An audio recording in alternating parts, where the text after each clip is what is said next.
আমি জীবিত অবস্থায় লাশের খাটের উপরে শুয়ে বরিশাল থেকে ঢাকা এসেছি, এতে কি কোনো ক্ষতি হবে?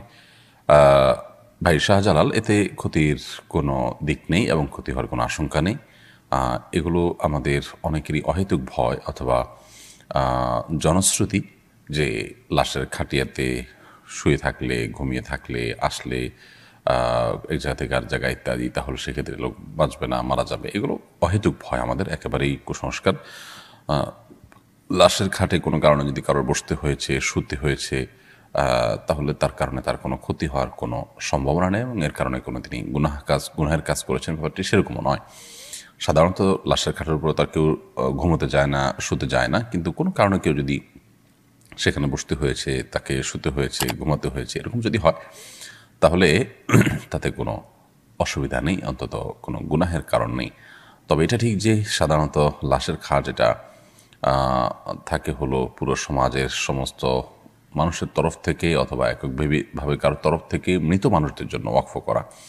সো ওইটাকে ব্যক্তিগত কাজে ব্যবহার করা অনুচিত। হ্যাঁ, কখনো বিশেষ প্রয়োজনে কেউ উঠলো বা সেখানে কিছু রাখলো, এরকম সীমিত সময়ের জন্য কখনো করতে হলো, সেটা বিচ্ছিন্ন ব্যাপার। কিন্তু নিয়মিত এটা কেউ যদি নিজস্ব স্বার্থে ব্যবহার করে, যেটা জনস্বার্থে ওয়াকফ করা, তাহলে সেটা ভিন্ন বিষয় যে সেটি গুনাহের কারণ হবে।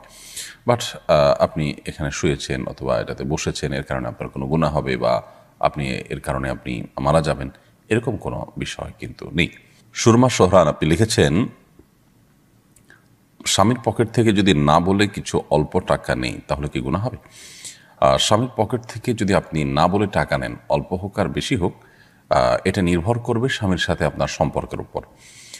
সাধারণত আপনি আপনার স্বামীর পকেট থেকে, তার মানি ব্যাগ থেকে বা তার অন্যান্য জায়গা থেকে প্রয়োজন মতো টাকা নেন সংসারের খরচের জন্য অথবা আপনার একান্ত প্রয়োজনে। এগুলো স্বামী জানেন এবং তার মনসম্মতি আছে। এরকম যদি হয় তাহলে তো আপনি নিতেই পারেন।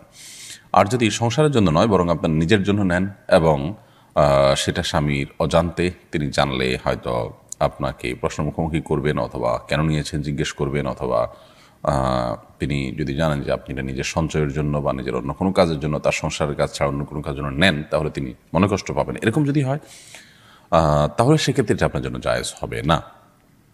কারণ ইসলাম স্বামী স্ত্রী প্রত্যেকের অ্যাকাউন্টকে আলাদা আলাদা করে দেখে। অতএব এই বিষয়গুলোকে আমরা গুলিয়ে ফেলার কোনো সুযোগ কিন্তু নেই।